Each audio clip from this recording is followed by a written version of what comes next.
Welcome to Showreel. I'm Marc Petzke. And I'm Jacob Paint. Later in the show, we'll bring you the latest movie news and we'll review two new films, Two Guns and Machete Kills. Last Saturday saw the conclusion of the Brisbane 48-hour film project 2013 with an awards ceremony. Our team, Area 31 Productions, took home Best Actor in Supporting Role for Adam Fawns' part in A Day in the Death. Today on Showreel, we're joined by three members of Team Extreme, who won Best Film for Stinky Jim, Defender of the Earth. Welcome to the show, Melissa Russo and Lucas Miller. Well, thank you for having us, Jacob. The third guy couldn't make it, actually, but we'll make do. Right, well, we've got the important people here, so that's what matters. Yeah. She's sort of important as well. Yes. So, Lucas needs me here for moral support. I just can't calm down unless she's nearby. She's more like my carer, actually. Yeah. No, that's fair enough. So how does it feel to win? It blew our minds. Because by that point, we were nominated for a few other categories and we hadn't won anything, which, didn't really matter that much to us. We were sort of just like, oh, it would have been nice to get something. And then it came down to the final film and it's just like, never mind, it was fun anyway. I was like, best film was like, huh? So suddenly it was this, like I was saying before, this emotional roller coaster of oh, well, people like the film anyway. Mm-hmm. And then it was like, oh crap, we actually have something to show for this. Based on laughs, you were easily the best film of the films that I saw in the second night. Yeah. Because everybody loved your film. It had the most laughs out of anything. It was. Sean brought along a few of his friends and we, had a few people there, and I was sort of worried because they were laughing so loud. I couldn't hear anyone else, so I was sort of worried. It's like, what if the rest of the audience think this is appalling actually, and they're not laughing even slightly? No, you guys were very loud and laughing a lot, but I can assure you that everybody else was laughing with you. Oh, good. So I do remember afterwards hearing someone say Stinky Jim, and then I was like, what did they say? Maybe they said Stinky Jim was awful, but no, it was quite surprising. Everyone who's seen it, was just like, wow, that was pretty good. So how was your experience making the film? It was not as fraught as I expected it to be. I thought, oh crap, 48 hours, I'm not going to sleep. I'm going to be a mess by the end of it. But we were actually quite good with time management about it. We went straight back to Sean's house and wrote it, with the help of a few beers. And while I was writing it, Sean got on the phone to, some cast. We got Mel on board that night, and we were all just at about midnight, we were like, okay, let's go have a sleep and we'll meet back here at 7:30 and shoot the damn thing. So Mel, how did they pitch the story to you of Stinky Jim? I think was it a drunken phone call, or just you weren't that drunk by that time? No, I'd only had about 4 beers. Oh, okay. I wasn't sure how many were had, but you sounded very happy. Yeah. And it was basically just a phone call, and it was just like, hey Mel, do you want to be in my film? And I was oh my gosh, yes. I think I was more delirious because I'd just finished the script, so I was still sort of after tapping it all out, it's like, oh yeah, that'll be good. And so then I was just having to explain it to Mel without any of the sort of rude parts. Right. So basically lying to her to get her on board. Was that the first time you guys worked together on a film? Or have you guys done stuff before? Film? Yes, never a film before. Yeah. What other things have you done? Mel attends a drama academy, and I do some shooting for them. I filmed a couple of their productions. So and that was one of the reasons why I cast her, because I've seen her work and was like, she'll be great for this. I trust Mel with this part. But yeah, I think this is the first time you've actually done anything I've written. So that's fun. Except for that. Oh yeah, except that other thing you did. Mm-hmm, oh, yeah. That sounds interesting. Whoa. Right. Good wording. So I guess you knew what to expect when you came on to Stinky Jim then. Well, I like Lucas said, he trusted me with my acting. I really trusted him with what an incredible writer he is and how much talent he has, and because he's one of my greatest friends, even if he wasn't, I would have just totally been excited to be on board. And yeah, I was so excited about it. I was just like, oh my gosh, okay, 48-hour film festival, let's do this. And then they were writing the script all night, and I had to work at 5:30 a.m. the next day, so when I got onto the shoot the next day, I hadn't even read the script. Right, okay. I'd finished the script at like midnight. Yeah. And sent it straight to like all the people, like, Alice, who played the green skin alien, who appears briefly at the start.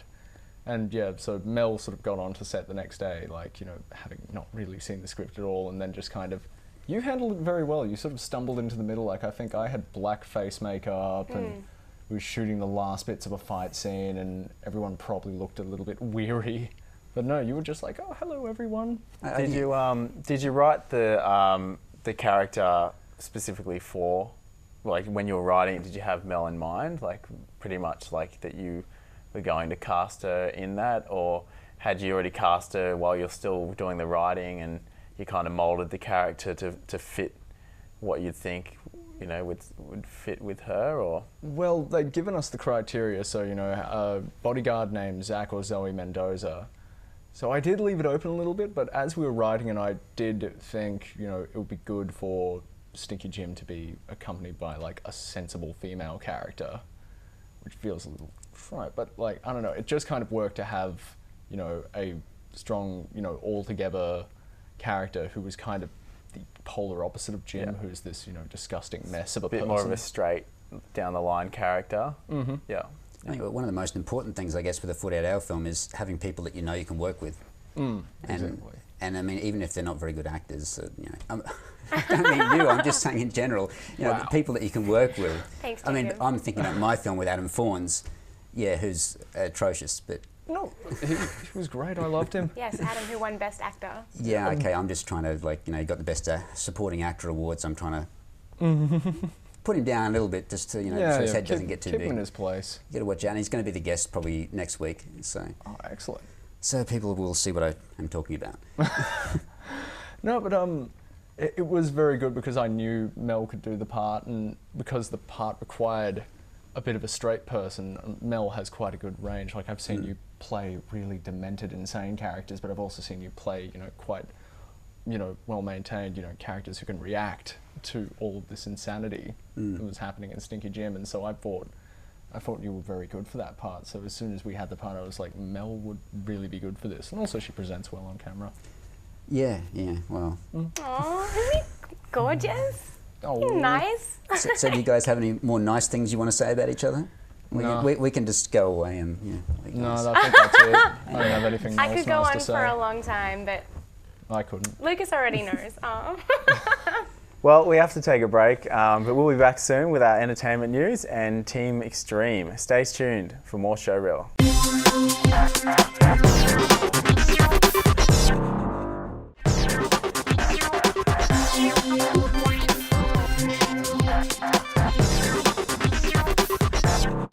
Welcome back to Showreel. Charlie Hunnam, star of Guillermo del Toro's recent film Pacific Rim, has dropped out of the upcoming adaptation of 50 Shades of Grey. The 33-year-old actor was signed on to star as the leading man, Christian Grey. His immersive TV schedule apparently didn't leave him enough time to prepare for the role. No word yet on who will replace him. At the Brisbane 48-Hour Film Project 2013 Awards Night, Stinky Jim, Defender of the Earth, by Team Extreme, won Best Film, and After Hours by The Underground won Audience Choice, as well as Best Use of Prop. Adam Fawns in our film, A Day in the Death, won Best Actor in a Supporting Role, but our film lost out in our other 4 categories, with Buddy Buddy Stripper Buddy taking home Best Actor in a Leading Role and achievements in screenwriting, and It's a Zombie Life winning achievements in original score, special effects, makeup and hair. And you can watch A Day in the Death on YouTube. And that's the news.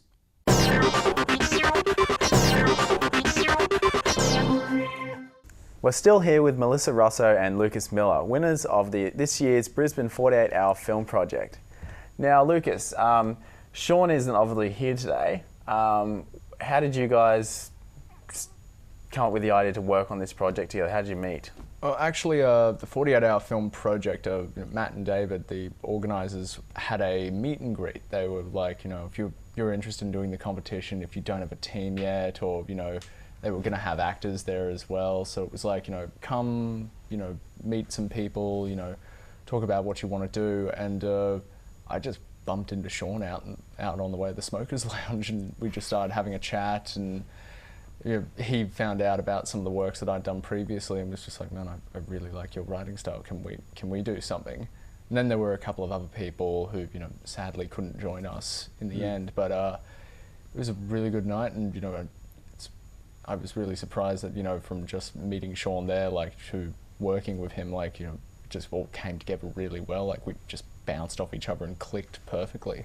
And is there many opportunities in Brisbane to meet and socialise and link minds with other creative people? Do you think that's something that Brisbane's lacking, or do you think there is opportunities there? I think there are opportunities there. It's just you just have to get out there and just meet some people, and a lot of people, like particularly initiatives like the 48-hour film competition were really good because it's just like, okay, 2 days, make something.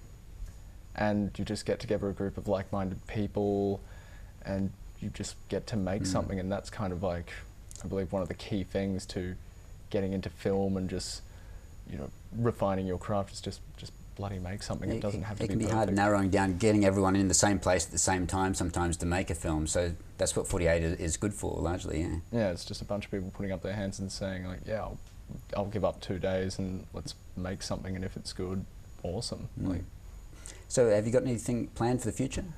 Sean and I quite enjoyed working together, so I don't know, like Stinky Jim has gotten me really pumped. Like it did make me think, like, holy crap, in 2 days we made a film that won awards, and I've shown it to friends, and it's been screened and it's been really well received, and it was just like, crap, we did that in 2 days. That's amazing, and it's gotten this response. So and I really enjoyed working with Sean and Melissa as well, so it sort of made me think, like, why don't we do something like that again? Or so Stinky Jim 2?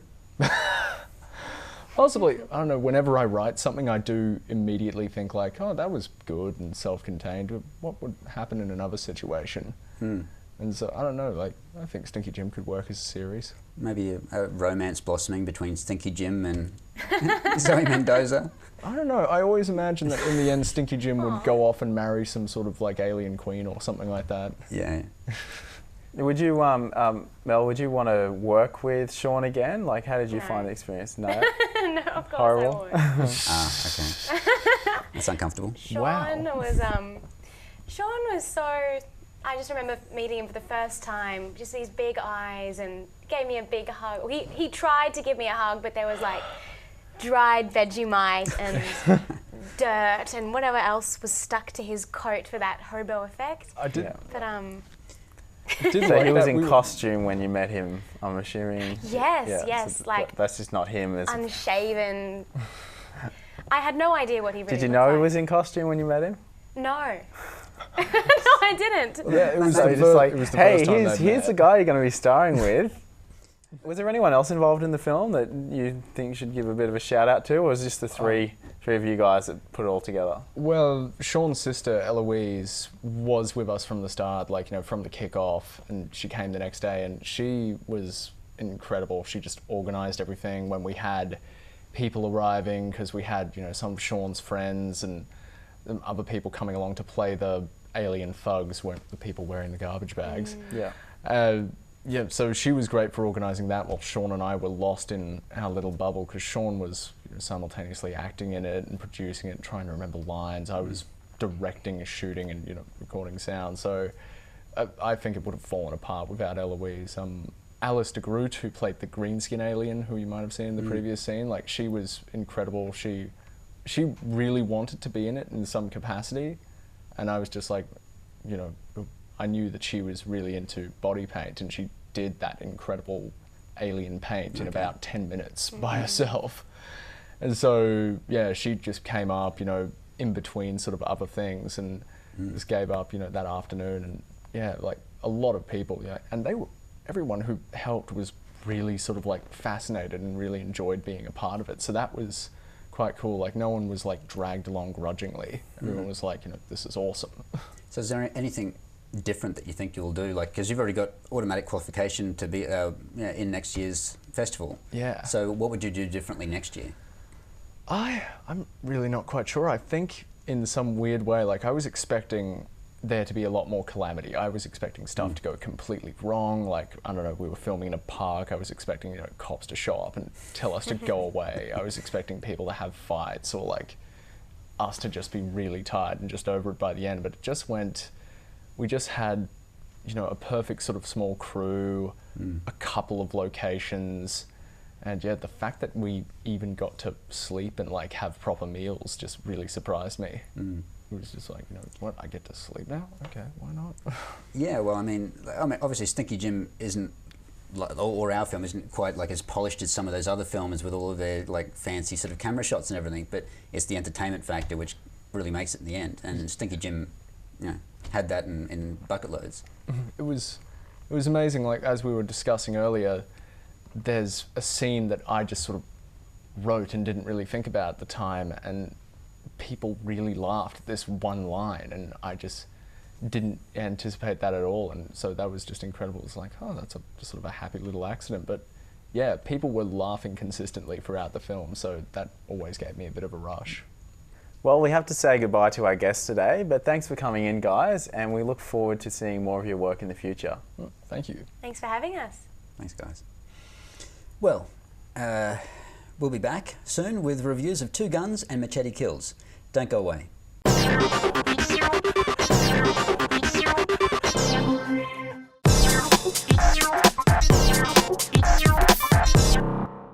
Welcome back to Showreel. This week, Jacob had a look at Machete Kills, sequel to Machete, but first up, my review of Two Guns. Let's take a look at the trailer. How much you figure? 40 million. I hate to tell you this, but I got bad news for you. You're DEA? I'm Special Forces. We got to figure out who set us up. Well, like we're working together? Yeah. No, like we're in the same area code. Together. Where's my money? It ain't down there, I can guarantee you that. Give me the keys. You want them? Come get them. That was uncalled for. Two Guns. Make it rain. Two Guns is a tongue-in-cheek action thriller based on a graphic novel. The movie follows two crooked undercover cops, one from the DEA and the other from the Navy, unknowingly leading investigations on each other. When a bank robbery they are both involved in goes wrong, they uncover each other's secrets and are forced to work together to stay alive. I like Mark Wahlberg and Denzel Washington in most things they do, and I felt that they did the best with what they were given in this movie. The storyline wasn't very strong, and the humour wasn't good in some parts, but wasn't too bad in others. As much as the back and forth banter added to the comedic edge of this movie, I found it put up too much of a veneer and falseness to the characters and the situations. If the movie was a tad less ridiculous and a little more believable, it would have been funnier in the comedic parts and more intense in the heavier scenes. I think Denzel Washington should stick to less lowbrow movies and leave the bad action comedies to Mark Wahlberg. In saying that, the movie was okay for what it was trying to achieve. So I would give this 2.5 stars. Now it's over to Jacob with Machete Kills. But first, let's take a look at the trailer. Luther Vaz has got a missile aimed at Washington. Machete, go kick some ass. I didn't recruit you for your sense of compassion.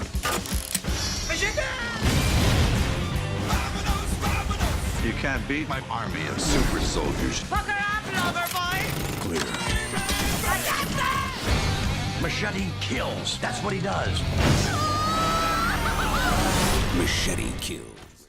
What was Machete Kills about?